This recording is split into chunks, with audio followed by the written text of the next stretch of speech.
बिस्मिल्लाहिर्रहमानिर्रहीम। अस्सलामु अलैकुम वरहमतुल्लाहि वबरकातुहू। नाज़रीन, आज ख़त नस्ख का दूसरा सबक है आइन से, और अगर आपने पहले नहीं देखा पहला सबक तो उसकी लिंक डिस्क्रिप्शन में मौजूद है। आइन से हम शुरू करेंगे। ये देखिए, हमारे पास पहले कतवा मार्कर है। कतवा मार्कर को किस तरह पकड़ा हुआ है, ठीक है, तिरछा पकड़ेंगे। अब हमने आइन लिखना है। पूरी कलम रख के यूँ ऊपर की तरफ ले जाएंगे और फिर ऊपर से यूँ नीचे घुमाते हुए ले आए। ये जगह मोटी हो जाएगी।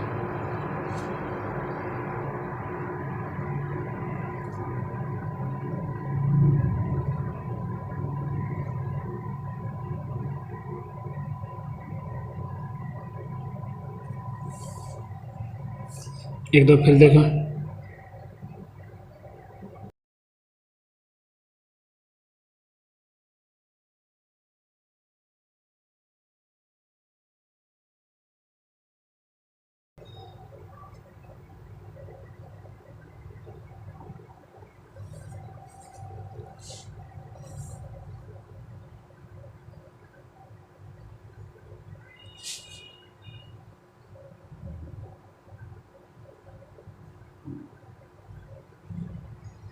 ये जो फा हमने लिखा है, पहले गोल किया इस तरह। गोल करने के बाद इसको दाएं तरफ छोड़ा, ये इस तरह दाएं तरफ छोड़ने के बाद यहाँ पूरी कलम रख, जिस तरह के बा में पूरी कलम रखी थी ऐसे ही रखे यूँ बनाएंगे और यहाँ मजबूती के साथ गोल करेंगे। आइन देखें, फिर देखें इस तरफ ऊपर ले जाएंगे, फिर यूँ घुमाएंगे।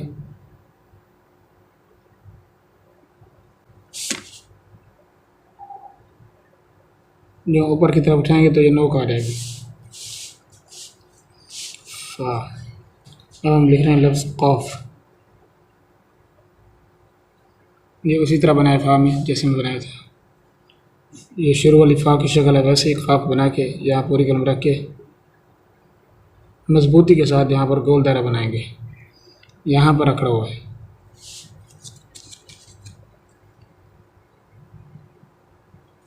अलिफ बनाया तिरछा।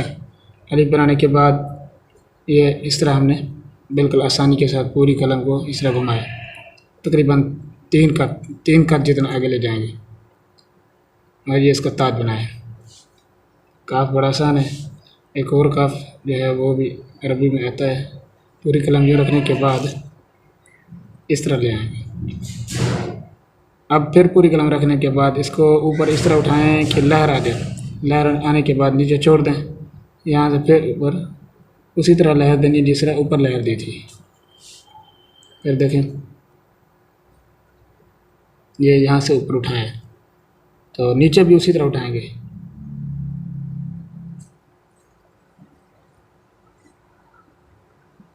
यहाँ पर नोक के साथ छोड़ देंगे।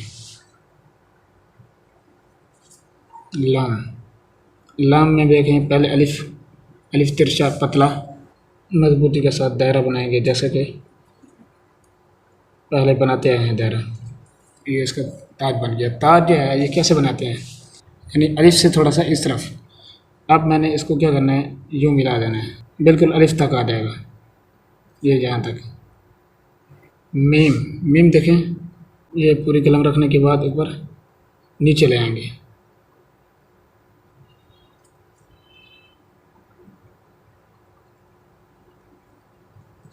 ये भी उसी तरह है जिस तरह कि हमने रा बनाया था। ये जैसे रा बनाया ना, तो इसके ऊपर मीम की शक्ल बनती है। तो मीम लिखने का एक और अंदाज़ है कि पूरी कलम को ऊपर ले जाएं, फिर नीचे और इस तरह यूँ मिला दें। ये झटके से यूँ छोड़ेंगे।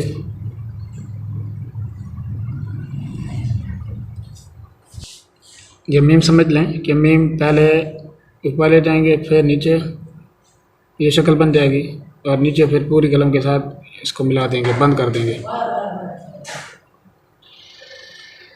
अब अगला काम क्या करना है, पूरी कात को रखने के बाद यूँ छोड़ देंगे नीचे की तरफ। अब हम देखते हैं सादे पेन से।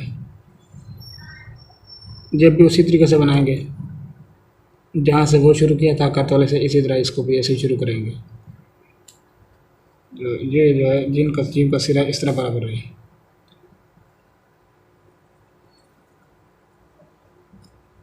फा भी उसी तरीके से कि दायरे में शुरू में अकड़ा हुआ है, यहाँ पर अकड़ा हुआ है इस जगह पर। ये जो है दायरा इस तरह आएगा।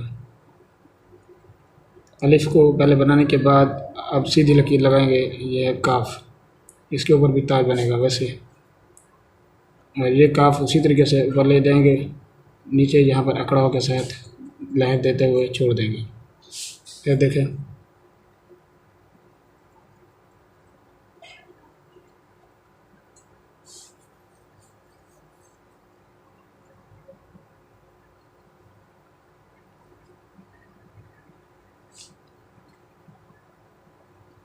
इसको इतना बड़ा नहीं बनाना कि ये हाँ लगने लगे ऐसे। ये हाँ की शक्ल होती है लेकिन इसको छोटा बनाते हैं, ये छोटा बनाते हैं। हाँ की शक्ल है लेकिन छोटी। हाँ में ये होता है कि इसको नीचे लाने के बाद आगे भी ले आते हैं, यानी यूँ लहर होती है इसकी। लेकिन ये मीम जो है इसको नीचे की तरफ लाएंगे, फिर आगे नहीं ले जाएंगे, बस वहीं से नीचे घुमाएंगे, नीचे मीम है।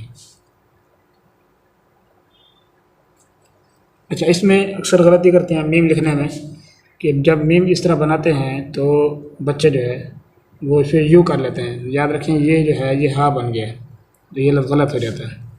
जैसे लफ्ज़ है कुंतुम, जो इस तरह हमने काफ बना ली।